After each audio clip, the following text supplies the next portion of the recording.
আজ আমরা যাচ্ছি গ্যাংটক। প্রথমেই লোকাল ট্রেন ধরে পৌঁছে গেলাম শিয়ালদায়। শিয়ালদা থেকে উত্তরবঙ্গ এক্সপ্রেস ধরে যাব এনজিপি।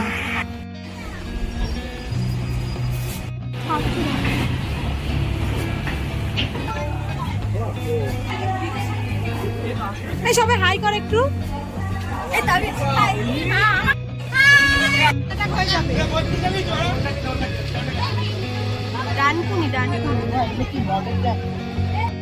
বর্ধমান স্টেশন পেরোচ্ছে এখন। এরপরে কিছুক্ষণ শান্তিনিকেতন বোলপুর স্টেশনে চলেছিল।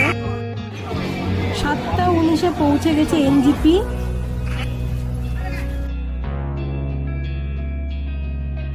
এবার এখান থেকে ট্যাক্সি বা জিপ ধরে আমরা যাব গ্যাংটক।